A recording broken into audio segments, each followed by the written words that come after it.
don't get seen as much because they're not in. Right. Being on the East Coast does help you reach a lot larger of an audience versus being a team on the West. Yeah. So that does work in his favor. All right. So next, we have probably the most accomplished player outside of Lamar Jackson, and probably most fun name to say of the group. Maybe not. DeAndre Francois, or Frenchie, as they like to call him. He is the quarterback at Florida State. So he doesn't have too much bad. It's all upside. It is a lot of upside. I mean, you just look at his numbers from last year: 3,350 passing yards, 20 touchdowns. Only 7 interceptions. I mean, that's him facing constant pressure, too. He was hit a lot. He took a lot of abuse. Took a lot of bad hits. I think one of the things, if he's gonna be a little bit better, maybe get him a little bit more associated with there is good times to throw the ball away. Yeah, let's not take the hit. Let's move on from here because the next ball could be your 80-yard touchdown. Right. Yeah. And one of the things that a lot of people think about with DeAndre Francois, and I think maybe it's just because he's black, which is the wrong mindset to have. He's not a runner. He had 5 touchdowns, but on 198 yards all season. He's a pure passer. Yeah, he's a thrower. Right. He will Which is run. what you should have your quarterback be. Right. So if you want to succeed, later on in your career. Yeah. So anyways, the good about DeAndre Francois, very strong arm. His release is almost perfect. Mm-hmm. When he gets to the NFL, whoever gets to develop him is going to have the dream job with that quarterback. It's going to be a breeze. The spiral. Yeah. Oh, man. He releases right at the highest point, which is perfect. His arm does, the big problem with Tim Tebow was his elbow went up and back, mm-hmm. and that is bad throwing form. DeAndre Francois does it correct, which is down and back, mm-hmm. and then released at the top.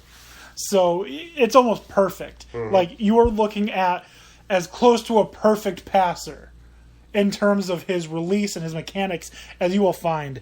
He's very physical. One thing that I have on here that's good, he's willing to take a hit. Right, and I mean, we saw that. He just doesn't need to take as many of them. I also have under bad, though, really quickly, willing to take a hit. Well, yeah. See, it can go both ways. He's got good pocket awareness for the most part. His problem, the reason he got hit so much, is because he got hit stepping into throws. Right. Which is the next thing. He's very good at stepping into the throw. He is good at it, sometimes enough to sacrifice his own body for it. He's confident in his throws, which could be good, or which is good, could be bad. He's a solid runner. He's not a great runner. He's not a good runner. No, but when he needs to do what he can. If he sees the hole, he takes it. Right. And that's really what you want out of your quarterback. He's got good acceleration when he needs to run.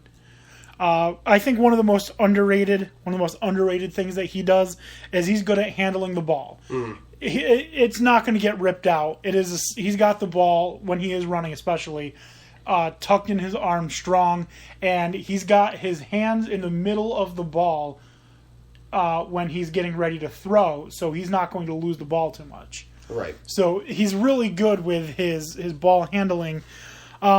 His footwork, though, he crosses his legs and he gallops a lot, so that's not very good. But as a sophomore, you hope that that's something that's corrected. I mean, right. That's out of all the positives that he has, that's a minor thing to have to worry about. Plus, also, he's not stealing crab legs. No, well, yeah, there's that. Or jumping on tables saying derogatory things. Yeah, so he's very good, and it's kind of scary how good he is as a freshman. Mm-hmm. Well, I agree, and Florida State needs him this year. Oh, they certainly do. Certainly, for sure. Now, I mean, with the loss of Cook, they're going to need it. Yeah, and we're going to get into a couple more Florida State guys as we go through these. Oh, yeah. Anything more we want to say about DeAndre Francois? Should be a fun season. You got him, at 11-1? Yeah. He has him of 11-1. I got him 12-2. 8-0 in the ACC. All right, so that's DeAndre Francois. Now we're going to move on to probably the worst player of our group, Max Brown. transferring from USC, lost his job to Sam Darnold. If you watched that abysmal USC versus Alabama game, you know exactly why he's no longer at USC. So let's start with the couple of good things. His footwork is good. He keeps his feet moving. He's choppy, and he doesn't cross his legs, which is good because you don't get off balance. He's quick on his feet, so he can move around. He's confident in the pocket, which is good, except that he sucks at throwing the ball. So that's the one bright spot, I think, the biggest bright spot. And he can run decently well. Now for the bad. When he throws, he's got a sloppy release. Yes. He uses his check down option as his number one option way too many times. I think he reverts to it too quickly. You have Juju Smith-Schuster. He's getting open. Right. Wait for him. Yeah. He doesn't have a very strong arm, and I think that's why he reverts to the check down a lot. He doesn't have the arm strength that Sam Darnold had. He's indecisive. There were a lot of times, except for that check down, that he had open receivers and just couldn't choose which one to throw it to. And that's bad. Right. You know, I know that you shouldn't be favoring one player over another, but at the end of the day, you got to deliver the ball, guy. Yeah, if you have to choose between Juju Smith-Schuster and someone else, you throw to Juju Smith-Schuster. Sure. I mean, don't get me wrong, Rodgers was a great receiver, but he wasn't Juju. Mm-hmm. He's not very accurate. Actually, he's quite inaccurate. His field vision sucks. Like, not... Yeah, that's apparent by his indecisiveness. It's just awful. He threw the ball right to the Alabama players many times in that game. The colors are confusing. Yeah. Makes bad decisions. He's not very deceptive. So, like, on his play action, he holds the ball, like, way out here and then pulls it in. Right. Like, even after the running back has already, quote-unquote, taken the ball is still visible. Right, and that's not going to help him. No. And he's careless with the ball. As he was running, like, he had the ball in his hand, like, extended from his body. Mm-hmm. So, like, that's just asking for Reuben Foster to come take it from you. Right. Yeah, and it is. It's going to be interesting to see who he is. I mean, it's a transfer quarterback. It's a change in system, new coach.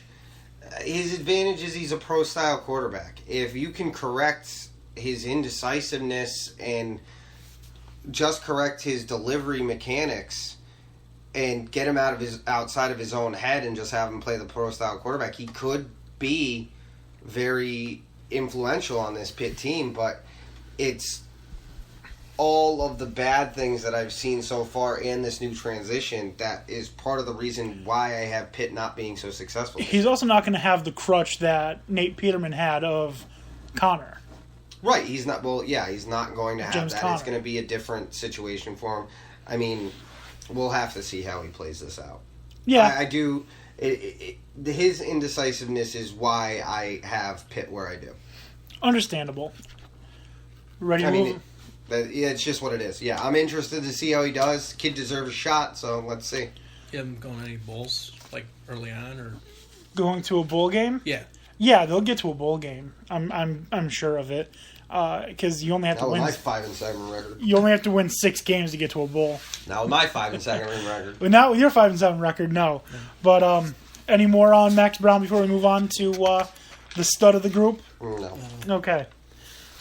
The next player is, by a lot of people's counts, the best player in college football right now. Mm-hmm. And his name... Actually, ESPN has him ranked as the college football number 1. He's projected to be drafted number 2 in Bleacher Report's draft. I had him as a possible number 1. Obviously, this is all contingent on team need. Right. Because I don't know that the Jaguars are going to need a safety. Right. If they're going to be the ones picking number 2 or whatever. But his name is Derwin James. All right, he's a defensive back for Florida State. He's got a lot of good. He's got a lot of bad. So let's just run down it. He hits hard. Mm-hmm. We need that in a safety. Yeah. He's a good tackler out in space. Very good tackler. That's very underrated in the college game these days. And but in the very NFL, necessary in the NFL. But in the NFL, if you miss open field tackles, you don't have a job very No, long. that's the difference between you being employed or working at McDonald's. Right. He's got. In the NFL, it is. Yeah. That's the difference between Like, you didn't get a degree. Yep. That's the difference. That's the difference between you being a Raider and you being a Jet. Yeah, exactly. Maybe That's get the a- exact difference. That's the difference between Patriots and Browns. Right. Maybe- That and Jamie Collins. That or popping off at the mouth. Because that'll land you on the Browns too from the Patriots, apparently. Jamie Collins. Maybe get a shot at AAA baseball, but Yeah, potentially. Yeah. Good acceleration. He's got good hands. Mhm. So interceptions should come pretty easy to him. Good vision for the ball. It seems like he doesn't get fooled at all. No, he seems like he's got a very high football IQ. Yeah, it's like it's infrared. Like Mm-hmm. he sees the color on the football, and he knows That's exactly the only where thing it he is. cares about. He doesn't care Right. who's holding it, where it's going. Right.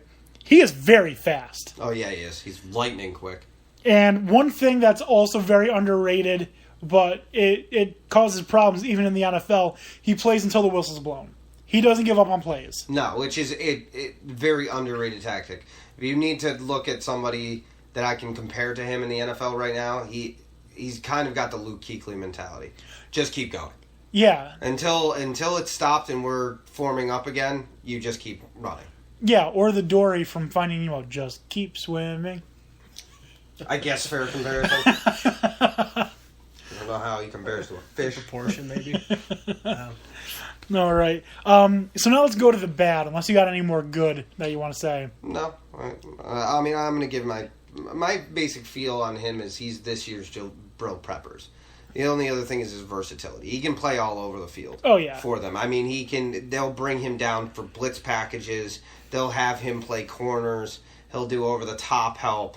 He can slide in and play a linebacker. They also were talking about putting him out in special teams. That wouldn't surprise me. Yeah, I mean, I mean, I would the guy- advise why- against it. I would too, but I mean, you put the ball in that kid's hands. I mean, his speed is dangerous. Yeah, but I wouldn't want to risk him getting hurt, especially because my number one on the bad is he missed an entire season due to injury. Yeah, that certainly is going. I mean, we're talking about it. NFL teams are going to talk about it too. Yeah, and I mean, it's the same thought that I had with Reggie Bush. Like, why are you putting Reggie Bush back there returning kicks? Like, I get it. He's fast and he's really good at it.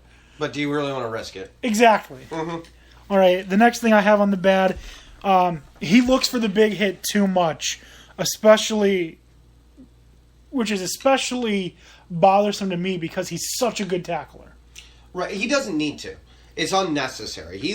I think he enjoys the big hit, but in reality, he doesn't need to seek it out. He can affect the game just playing his game rather than looking for that wallop that he seems to need. It's the same criticism that I have for Richard Sherman. Yeah, that's a fair comparison in the way that they He play. looks like he's out there to hit someone harder than he needs to. Right. Which, we have talked about the counterproductivity of that. Yeah, the Goodwin incident where he's hitting people who have nothing to do with plays just for the sake of hitting people. Right. All right, and then it's his attitude. The last bad thing I've got, he's cocky. He taunts way too much.